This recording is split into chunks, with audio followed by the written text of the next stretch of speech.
NEET UG exam 2026ની પરીક્ષા રદ થવાને કારણે જુઓ યુવરાજસિંહ જાડેજાએ કેવા આક્ષેપો લગાવ્યા। નીટ પરીક્ષામાં થયેલી ગેરરીતિઓ, પેપર લીકના આક્ષેપો અને પરીક્ષા રદ થવાની પરિસ્થિતિને લઈને દેશભરમાં વિદ્યાર્થીઓ અને વાલીઓમાં ભારે અસંતોષ જોવા મળી રહ્યો છે। સમગ્ર મામલે વધતા પ્રશ્નો વચ્ચે હવે તપાસની જવાબદારી સેન્ટ્રલ બ્યુરો ઓફ ઇન્વેસ્ટિગેશન CBIને સોંપવામાં આવી છે, જેના કારણે વિદ્યાર્થીઓમાં નિષ્પક્ષ તપાસની આશા જાગી છે। આ સમગ્ર ઘટનાક્રમ અંગે વિદ્યાર્થી નેતા યુવરાજસિંહ જાડેજાએ આક્ષેપો સાથે કડક પ્રતિક્રિયા આપતા જણાવ્યું હતું કે દેશના લાખો મહેનતુ વિદ્યાર્થીઓ દિવસ રાત મહેનત કરીને પરીક્ષાની તૈયારી કરે છે, ત્યારે આવી ગેરરીતિઓ તેમના ભવિષ્ય સાથેનો મોટો અન્યાય છે। પેપર લીક અને ગેરવ્યવહાર માટે જવાબદાર લોકો સામે કડક કાર્યવાહી થવી જ જોઈએ। રિપોર્ટર તસ્લીમ પીરાવાલા। નમસ્કાર, જય હિન્દ, જય ભારત। હું યુવરાજસિંહ જાડેજા।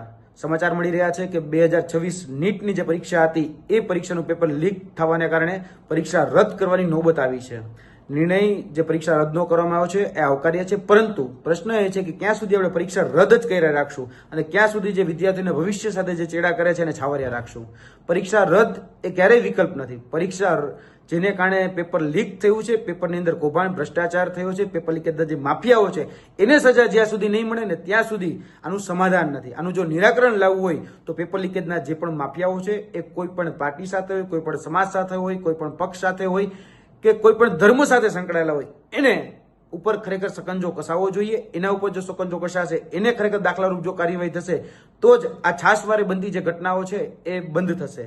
ગુજરાતની અંદર પણ છેલ્લા 2014 થી લઈને 2024 સુધીમાં 34 પેપર લીક થયા છે। આજ દિન સુધી એક પણ વ્યક્તિને, એક પણ ચમરબંધીને એ સજા નથી થઈ। એક પણ વ્યક્તિ આજે એ જેલના સળિયાની પાછળ નથી। ક્યાંક ને ક્યાંક આ કરુણતા છે અને એને કારણે જ આ પેપર લીકેજના જે માફિયાઓ છે, પેપર લીકેજના જે કૌભાંડીઓ છે એને બળ મળી રહ્યું છે કે પેલા કહી શકાય કે નાનું કૌભાંડ કરતા, 2-5 લાખ રૂપિયાનું કૌભાંડ કરતા 2-5 કરોડનું કૌભાંડ કરતા થઈ ગયા છે। અને આ NTA દ્વારા નીટની એક્ઝામ એ અત્યારે કહી શકાય કે રદ થઈ હોય એવું નથી। ભૂતકાળમાં પણ પેપર લીકેજ થયા છે અને તેની સાથે સાથે કેન્દ્ર સરકારની જે અન્ય એજન્સીઓ દ્વારા જે પરીક્ષા લેવામાં આવતી હોય, સ્ટાફ સિલેક્શનની છે, IBPSની છે કે પછી RRB એટલે કે રેગ્યુલર રિક્રુટમેન્ટ બોર્ડની પરીક્ષાઓ છે, તેની અંદર પણ છાસવારે એ પેપર લીકેજની ઘટનાઓ સામે આવતી થઈ ગઈ છે। ગુજરાતમાં એટલે કે રાજ્યમાં તો બને છે, સાથે સાથે કેન્દ્રમાં પણ બને છે, પરંતુ આનો એકમાત્ર નિરાકરણ અને સમાધાન એ જ છે કે જે પણ ચમરબંધી હોય ખરેખર એને જો સજા કરવામાં આવશે તો જ આનું નિરાકરણ આવશે। બાકી ખાલી નારાઓ લગાડવાથી કે અમે કોઈ ચમરબંધીને છોડતા નથી, બેટી બચાવો બેટી પઢાવો કે પઢેગા ઇન્ડિયા તभी તો बढ़ेगा ઇન્ડિયા, આનાથી સમાધાન નથી। આજે જોવા જઈએ તો 23 લાખ જે વિદ્યાર્થીઓ છે એની સાથે ભવિષ્ય સાથે ચેડા થયા છે, એના ભવિષ્ય સાથે એની સાથે પણ ચેડા થયા છે, કારણ કે આજે એ 23 લાખ વિદ્યાર્થીઓ માનસિક ત્રાસમાંથી ગુજરી રહ્યા છે અને પરીક્ષા રદ કરવી એટલે વિદ્યાર્થીઓને ખરેખર જોવા જઈએ તો આમાં સૌથી વધારે નુકસાન થતું હોય છે।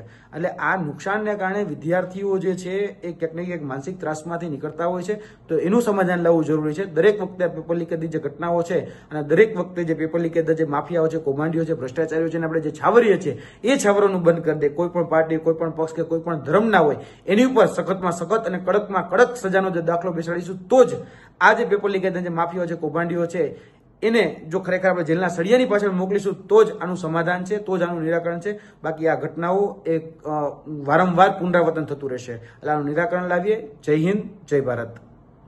इस वीडियो को लाइक करें, हमारे चैनल को सब्सक्राइब कर बेल आइकन जरूर प्रेस करें हमारी न्यू वीडियो सबसे पहले देखने के लिए।